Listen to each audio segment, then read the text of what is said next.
দেখুন, মানুষ কোনো কাজ করার জন্যে, বিশেষত কিছু অন্যায় কাজ করার জন্যে কত রকমের কৌশল অবলম্বন করতে পারে সেটা আমরা অনেক সময় দেখি, পড়ে জানতে পারি।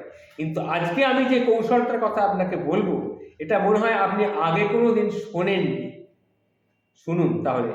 মানুষকে অন্যায় কাজ করার জন্য মানুষের এটা একটা নবতম কৌশল। এটা আমি জানতে পারার পর আমি নিজেই অবাক হয়ে গেছি। এটাও এরকম হতে পারে। জাস্ট ফর এক্সাম্পল আমি ঘটনাটি বলছি। একটি লোক, সে বর্ডার দিয়ে সাইকেল চালিয়ে আসছিল। বর্ডার মানে বাংলাদেশের আর ইন্ডিয়ার বর্ডার। সাইকেলের পেছনে তার একটা বস্তা বাঁধা ছিল। তখন বিএসএফ এর যারা অফিসার, তারা তাকে থামালো। তারা থামিয়ে বলল, এই বস্তায় কি আছে রে, বস্তায় কি আছে? তখন সেই ভদ্রলোক বলবো না, একদম ছাপোষা মানুষ, দেখলে বোঝায় মাথায় ফেট্টি বাঁধা, লুঙ্গিটা আধভাঁজ করা, কোমরে গামছা জড়ানো, অর্থাৎ গরিব ঘরের মানুষ, সেটা দেখলেই বোঝা যাচ্ছে। বললো, স্যার কিছু না স্যার, বস্তায় শুধু বালি নিয়ে যাচ্ছি। ও বালি? বস্তাটা খোল দেখি, বস্তাটা খোল। দেখেন না স্যার, দেখেন দেখেন স্যার দেখেন। তখন অফিসার ভালো করে দেখে টেকে বলল, হ্যাঁ মনে তো হচ্ছে বালি, আচ্ছা যা। চলে গেল লোকটি। আবার 2 দিন বাদে সেই একই জায়গায়, ওই বর্ডারে, সে সাইকেল নিয়ে আসছে এবং বিএসএফ অফিসার আবার তাকে থামালো। কিরে, আজকে আবার এসছিস? বস্তায় কি আছে? কিছু না স্যার, এই এক বস্তা বালি আছে স্যার। শুধুই বালি? হ্যাঁ স্যার, দেখেন না দেখেন। অফিসারটি আবার দেখলো, সত্যি তো বালি। ঠিক আছে যা। চলে গেল। ঠিক এইভাবে পরপর কয়েকদিন সেই লোকটি, সে বালি নিয়ে সাইকেলে করে আসছে, যাবার সময় সে চলে যাচ্ছে, শুধু বালি। তখন সেই অফিসারটি ভাবলো, আচ্ছা রোজ এইভাবে যায়, শুধুই কি বালি নিয়ে যায়? সে তখন একদিন ধরল, প্রায় মাসখানেক এরকম দেখার পর বললো, দেখ তোকে আমি রোজই দেখি তুই এভাবে বালি নিয়ে যাস, তা শুধুই কি বালি নাকি বালির মধ্যে অন্য কিছু মালপত্র নিয়ে যাস যেগুলো পাচার করছিস? না স্যার, আর কিচ্ছু নেই না স্যার, দেখেন না দেখেন, যদি সন্দেহ হয় খুইলা দেখেন। তখন অফিসার দেখলো ভালো করে, বালিটাকে ফেললো। লোক তার যে সাবঅর্ডিনেটরা ছিল তাকে বললে, বাড়িটা বস্তাটা খুলতো, খুলে বাড়িটাকে হাল দেখলো, বালির মধ্যে শুধু বালি, কিচ্ছু নেই বস্তার মধ্যে।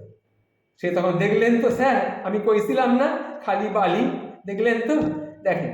ঠিক আছে ঠিক আছে, বালিটা ভরে নিয়ে তুই যা। অফিসার সব ঘেটে ঘুটে দেখলো যে সেখানে কিচ্ছু নেই। সুতরাং সমস্যাটার সমাধান কিছু হলো না, কিন্তু তার মনের মধ্যে একটা খটকা লাগলো। ঘটনাটা কি শুনু।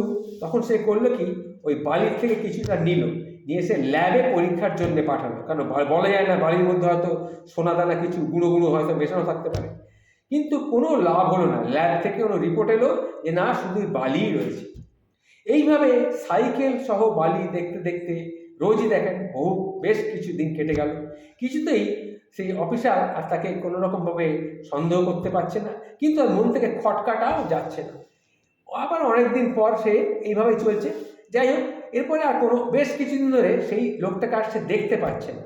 দেখতে না পাওয়ার পর সে বলল, সত্যি তো, আর তো অনেকদিন তাকে দেখছি না, কী ব্যাপার? তখন সে খুঁজে খুঁজে সেই লোকটির বাড়িতে গেল। বাড়িতে গিয়ে সে বলল, কিরে তুই যে বালি পাচার করছিলিস, তা নাকি বালির সঙ্গে আর কিছু পাচার করছিলিস, আমি ঠিক ধরতে পারিনি, কিন্তু আমার মনে কোনো শান্তি হচ্ছে না। আমার বউয়ের সাথে আমি ঝগড়া করি, খারাপ আচরণ, কিন্তু মনের মধ্যে খালি খচখচ করে, না তুই নিশ্চয়ই অন্য কিছু পাচার করছিস। তখন সেই লোকটি তাকে বলল, স্যার আমি সত্যিই, আপনি দেখেছেন স্যার, আমি পাচার করছিলাম। ঠিক, আমি জানতাম তুই কিছু পাচার করছিলিস, বল বল কি পাচার করছিলিস বল। কিন্তু স্যার এখন তো আর আমি কিছু পাচার করি না, তাই আপনাকে সত্যি কথাটা কইতে পারি। হ্যাঁ ক, আমার সত্যি কথাটা ক। এখন তোকে আর কিছু করবো না, কারণ তোকে আমি হাতে নিয়ে ধরতে পারছি না। বল সত্যি কথাটা বলতো, আমার খুব জানার ইচ্ছে। স্যার তাহলে বলেই ফেলি স্যার, আমি বলি, আপনি বিশ্বাস করবেন কি না জানি না, কিন্তু আপনাকে বলি। বল না, আমি তো জানতে চাইছি, বল। আসল ঘটনাটি কি হলো জানেন স্যার, আমি আমি এতদিন সাইকেল পাচার করছিলাম। হ্যাঁ, সাইকেল সাইকেল পাচার করছিলিস তুই?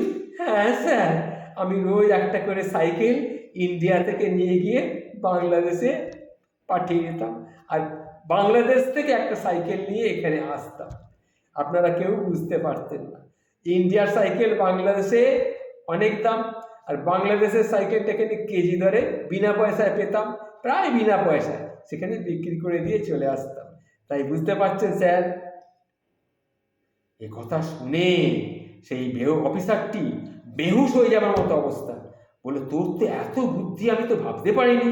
ঠিক আছে, যা করেছিস করেছিস, এটা থেকে আমি জানলাম, এটা আমি শিখলাম। তোর কাছে অনেক কিছু শেখার আছে, যে অন্যায় কাজ করতে গেলেও এমনভাবে গুছিয়ে করতে হবে যাতে কেউ ধরতে না পারে।